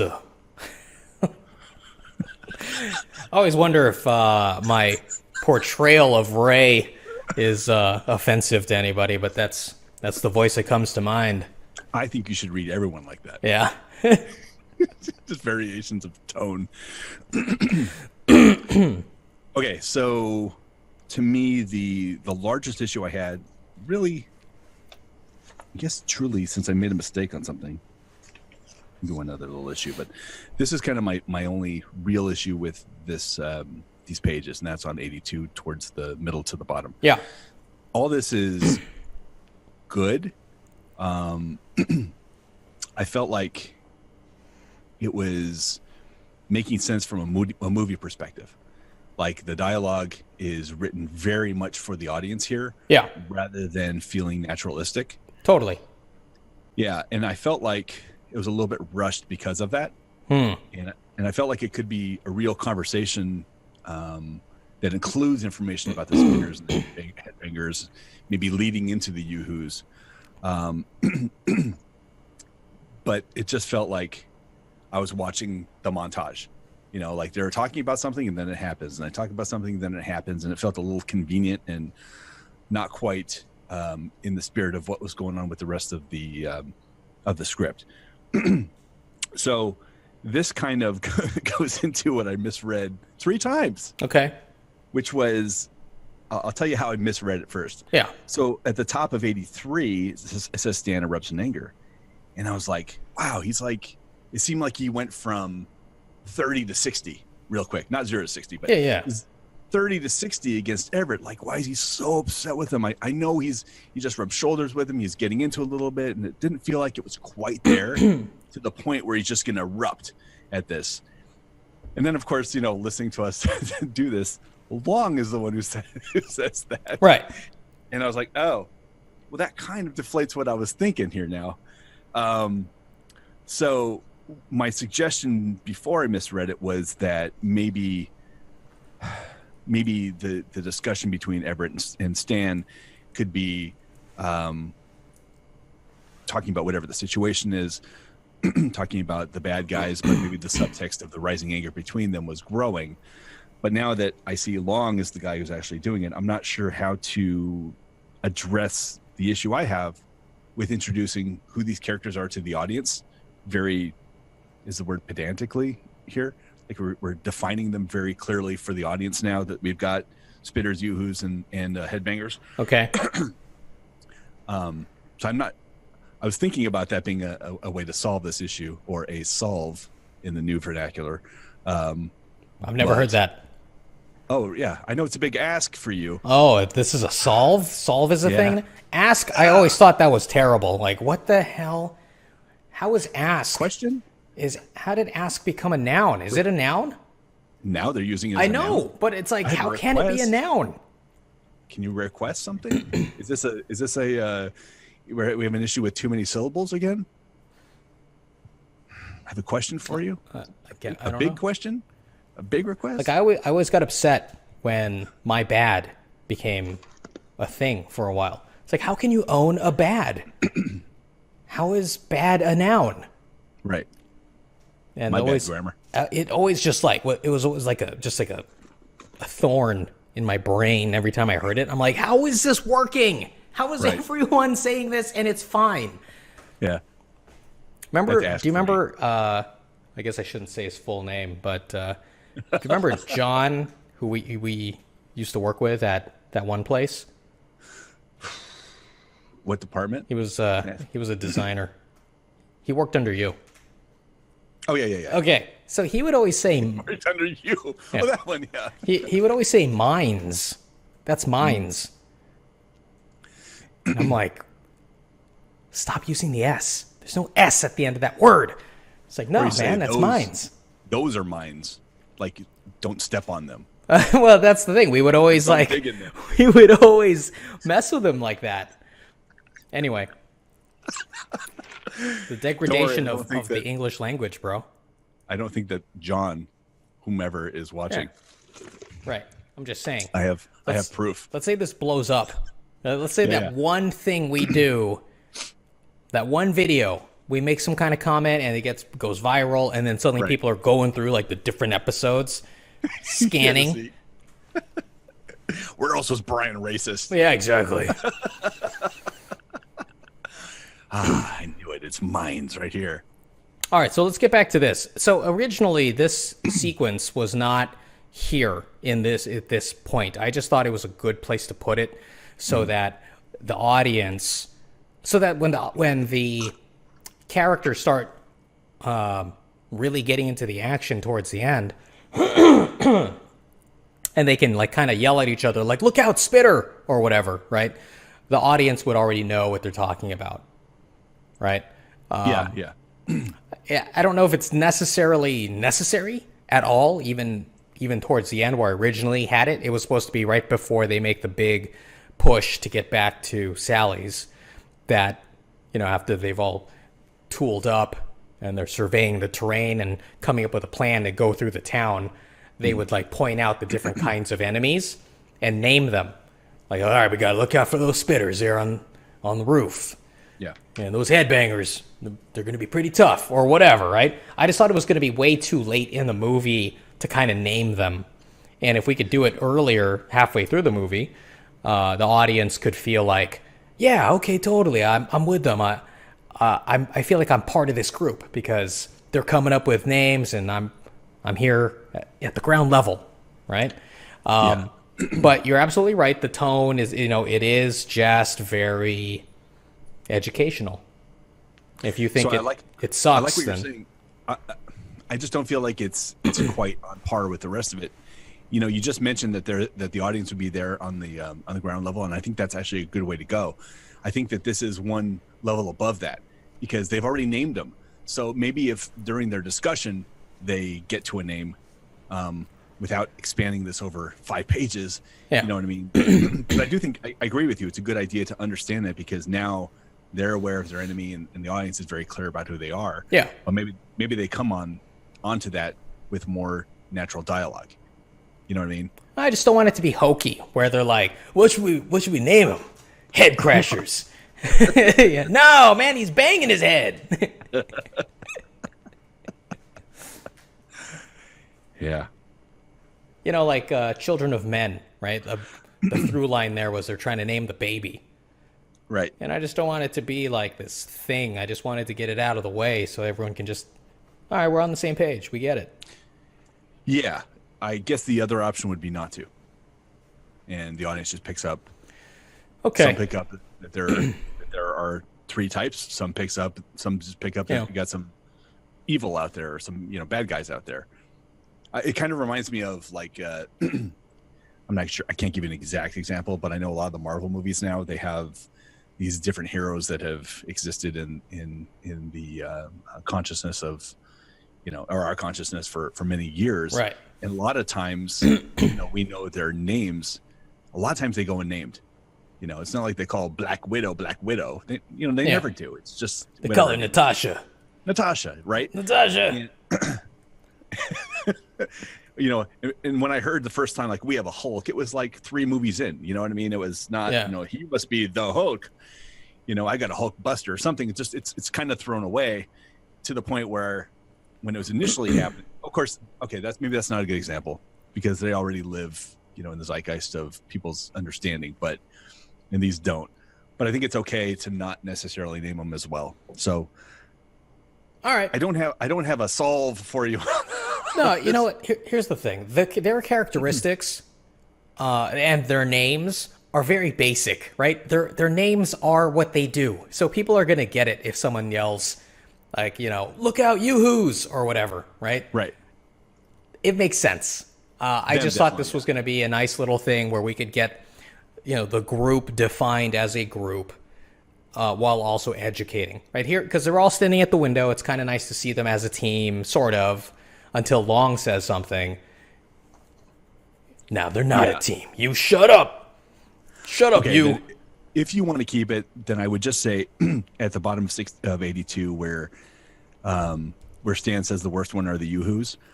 It felt extremely telegraphed, like where you're going with that. So if he would at least say, those are the worst, and then you see a yoo-hoo emerges, blah, blah, blah, blah, blah, blah, blah. And he breaks up his, what he's talking about, like interspersed into the action a little bit. Yeah. Same thing every time, calling out these Randy boys like it was a bird call. The yoo-hoo, they start hearing it, it kind of breaks through the dialogue a little bit, I think would be better. Because the other ones are just they're kind of talking about it and then maybe it happens. But I felt like that was the one that was the most egregious of the descriptions. Here's what I can do. Maybe they see Patrick or something. Like Patrick is like trying to dart in and out of shadows, and maybe he knocks over a barrel or something because he's panicking, and that's when our survivors kind of go to the window and say, "Oh God, that's Patrick," right? And then Stan can talk about like they can hear a yoo-hoo, just like this kind of like creepy yoo-hoo that echoes down through the the buildings, right? Right. And that's when Stan can kind of explain the yoo-hoos. Right. There you go. No one has to die, and it can just be a very quick thing. Yeah. And then Long can still say his thing and trigger the fight. All right. Yes. That can work. But Ray, man, Ray doesn't get to say anything. Maybe Ray can say, yes, sir. Yes, sir. Yes, sir. I call them headbangers. Headbangers. I guess yoo-hoo works too. But what about the headbangers? Do I still get that one? I got credit? Okay, good. Headbangers. I need some lines. How long am I in this movie still? Huh? I'm not dead yet. All right. Great. Represent. And there's another example of Brian and his racism. Okay, so speaking of the yoo-hoos on page 83, I love this reveal about, they're all of a sudden able to climb the buildings with their bone. It's a nice little touch. I'm like, oh, it's got that cool effect where they're not just one dimension. Like they're going to come after you. To me, and this is something I shared with my dad from years ago. Like those villains or bad guys that just keep coming, like Jaws, or like the worms on Tremors. They just always find a way to come and get you. One of my favorite movies. Yeah, I just love things like that adapt and they attack you in ways that you're just like, oh no, I didn't plan for that. So cool. So when I saw that, I was like, oh, sweet, very cool. Little props on that. I have a couple small lines on here. I'm going to let you read those alone. They're not that big. Okay. Big. So let's get to the bottom of 84. This is my other kind not really big issue, but like what you did here with Long putting the gun on Tommy. Yeah. I felt like it was too quick. Like I loved where this was going, and I knew he wasn't going to do it, but it's like I wanted to stay in that moment for longer. Okay. And I was like, this to me is like, if I was going to add, this would be the place where a half page is like, yeah, just go for it, and novelize. And it's not to show him as a bad guy, but I like the idea of him. He just helped the team, right? And he's the people, the audience likes him, but he's also a bad guy, right? And I love the idea of exploring that a little bit and just questioning, like, wait a second, is he going to do something I don't want him to do? Because I like this guy, is he going to get out of the situation? And just kind of holding me in that moment longer with that like pregnant pause, I think is really strong. So I was kind of bummed that it happened like right away. So if there's a way to, and maybe even bringing Stan back in this, he's like, maybe he's pointing the gun at Tommy and he looks over at Everett and says something, and I can't remember what Stan is. Sorry, Stan a deputy? Is Stan a? He's a sheriff. Stan's a sheriff. Yeah. Maybe in Marshal. So he says maybe maybe the sheriff was right, Marshal, or something like that. Oh, that's my impersonation of you doing Long, but something. Say that line again. No. Well, you don't have to do the accent. I didn't hear what you said. Oh, maybe the sheriff was right, Marshal. About me. Because he's so upset he was along for the ride. Just something to kind of, ratchet up the tension even more in the room. Not that it needs to, but I just think it's such a cool thing that happens here. You know what I mean? Yeah. That when he actually gives it over and says this little flippant line, that is like, okay, cool. I still like this guy. We can still rehabilitate him. We can still at least root for him, and not feel guilty about it. Yeah. Maybe he just kills Tommy. Wait, what? Moves over to Maggie. So he's next, Marshal. Oh my God. So what's funny is that as I was wrapping this up and I was like, oh, okay, I'll stop it here. I was like, sure. You know what? A way I can like add a little bit of like flavor to these episodes is I can write false endings to these pages. And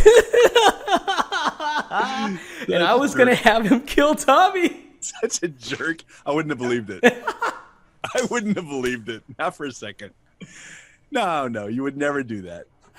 Yeah, that would defeat the purpose of this project, but No women, one child. Yeah, exactly. That'd be funny. Yeah.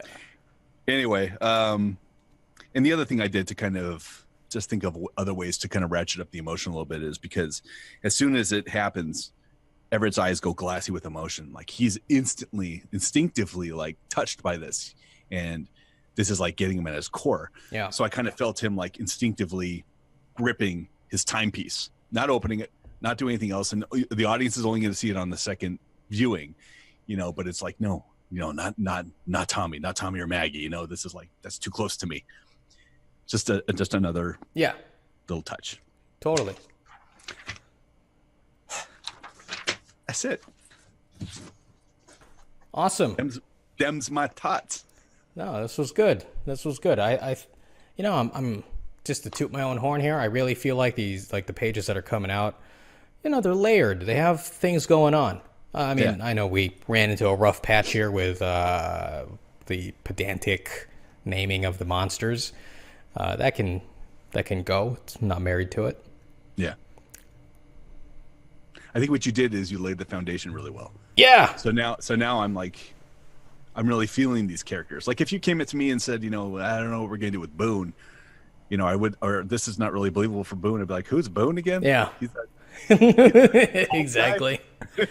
These guys I care about now, and on this team, everyone here, maybe with the exception of Ray and maybe, the kid, but the main characters are like really well formed. So I'm really vested.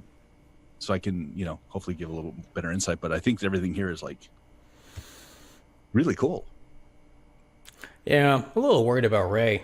It's getting to the point where I almost want to just like get rid of him because what's he really doing here? I think I added him the impetus to have him in this movie was for diversity. And that was from the very beginning. Like I was so upset. I think it was after watching The Last Samurai with Tom Cruise being a samurai. I think I was so upset that they shoehorned, this American Caucasian guy into this other culture, that I was just going to have like a movie that was just purely diverse. Like it doesn't make sense to have these guys all in the same Western movie. I'll make it work. How can I get this to work? But I think now, especially with Long, I think it's actually a pretty good idea unto itself. Forget the diversity thing. And so I want the Ray character to have some meat here. Like to have if the movie were about him, it would still be okay. It would still feel like a complete story. Like have some kind of arc. And right now, there just hasn't been enough page time for him. Yeah. And I don't know. I'm at the point now where he could go. Like, what is he doing? What do we need him for, really? Is he going to die heroically? Well, yeah, but then he also is responsible for getting Maggie and Tommy killed at the end. Mm-hmm.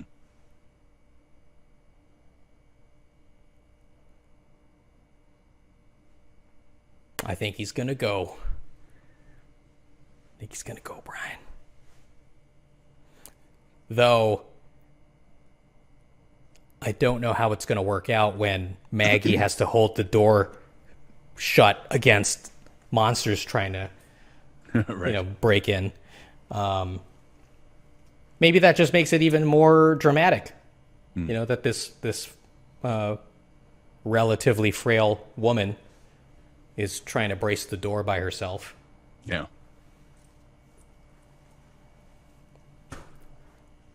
I don't know. I have not given a lot of thought to Ray. I get it. I'm not invested in him necessarily. That's the thing, right? We're 80 pages in. No one cares. Yeah.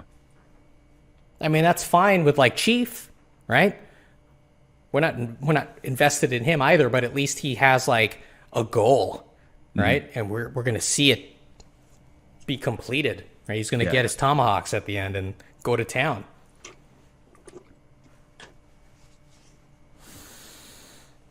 Maybe Ray's actually in love with Maggie. I thought about that. I thought like Ray, he has been working with her for some time now, ever since her husband got murdered. That he kind of saw himself as, a surrogate husband and surrogate father to Tommy. And maybe that, creates a kind of like a little love triangle between Everett, him, and Maggie. But to develop that, it's impossible, especially with a zombie outbreak. Come on. and a heist. And a heist. Yeah. It's a big ask. And there's no solve for that, Brian. No solve. All right. Well, let's get on to something that to me is a little bit more important in terms of the script. All right. So I was thinking about Long and kind of his emotional trajectory. So he obviously had a huge hit to his psyche when his brother died. And since then he's been in jail on the way to, he's going to go to be hung or tried. But there's that little bit of, again, the sense I get as someone who's watching him through this and how he's acting, it feels like it's an earned, like he's flippant, but it's earned. Almost like he knows, he's a little bit cocky and he knows there's going to be a way out of it and he's going to find it. Even like right now when he gives the gun back to them, it's like, I'm going to get you anyway. Yeah. And once we get out of here, you're going to die. You're not getting me. Yeah. You may think you got me. And so when he does that, I like that from a character standpoint because, you want to root for the John McClane, the guy who's always getting out of it. And he's just somewhat invincible. Even though it may not look that way, but it also lowers the stakes a little bit for him because you feel like there's no real problem. He's going to find a way out because we like him. And I'm wondering if there's going to be a point that's a little bit like kind of like a low point for him that's coming where he's truly in a goodbye, he's going to die scene. And he hits that real low point before he finishes up the movie. So I'm not sure if I'm communicating this really well, but I feel like Everett has been on this consistent low because he's lost. He's got a little spike of enjoyment from Maggie and Tommy, but then the outbreak comes and he's back to low, and these people that he does kind of like are threatened. So he's kind of like riding this low down here with the little spikes, and Long to me feels like he's riding a high and he's kind of down, and then he kind of comes up to his own level again. You know what I mean? They're kind of following this parallel path. And I just wonder if Long is ever going to really feel that true heft of mortality during the screenplay. I'm going to say probably not. I think his low point we already experienced. I don't think I can get it back down to that. I think it's a great low point. I'm just wondering. Oh yeah, no, I hear you. I just I think we need him to be, that not necessarily plucky protagonist, but the guy that he is just maybe sociopathic enough that regardless, whatever the situation is, he's going to try to survive it, and with a positive attitude. Right. There you go. And I think the reason I want him to be that way is because that's how I would want to be. Yeah. No, I'm saying I'm a sociopath, Brian. That's what I'm saying to you.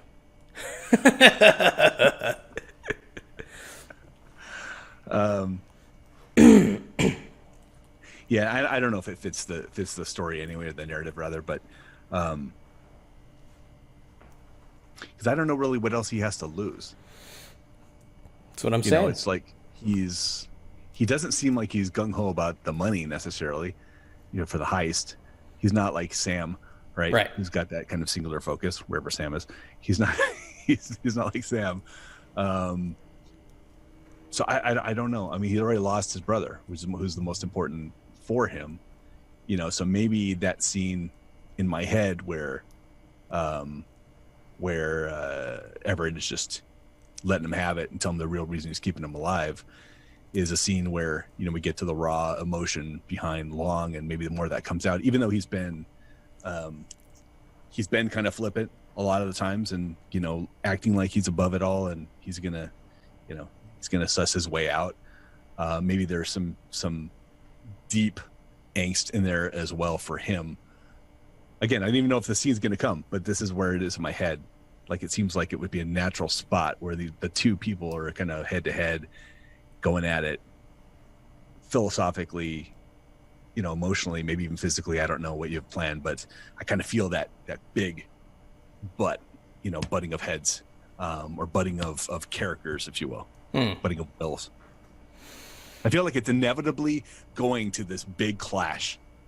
And there's a heist and there's a zombie, but to me the core of the film is these two guys, and that's why I feel like they're eventually going to have the big fight, not just the gunfight, but the fight. Well, that I think you're going to be disappointed. They will have that clash, but it's going to be that last moment at the end of the movie with their gunfight, and hopefully that will be impactful, even though that scene would be very short. Hopefully it will be impactful because of the relationship that we build between them, where they become kind of like these strange bedfellow buddies, in this crisis. And I'm hoping that the audience will feel bad that Long had to kill Everett. Yeah, I would. Well, there you go. That is going to be the budding, right? Like, and that should feel like a low point for Long, especially, he's going to know why Everett, is so laser-like focused on bringing him to justice, right? Because of his involvement in destroying his life. And at the end, after Everett knows that he's been killed, even though he's not dead yet, like he's bleeding out, I'm thinking, Everett will be on the ground and he's like his pocket watch will have been, the chain will have been broken, like shot through. And so the pocket watch is now away from his body, as well as the gun. And so when Long walks over there, he thinks like Everett is reaching for the gun, but Everett is actually reaching for the pocket watch, right? And this is when Long realizes, because Everett's going to open it, and that's when Long sees that his family is in there, and he's not actually looking at the pocket watch, at the watch, right?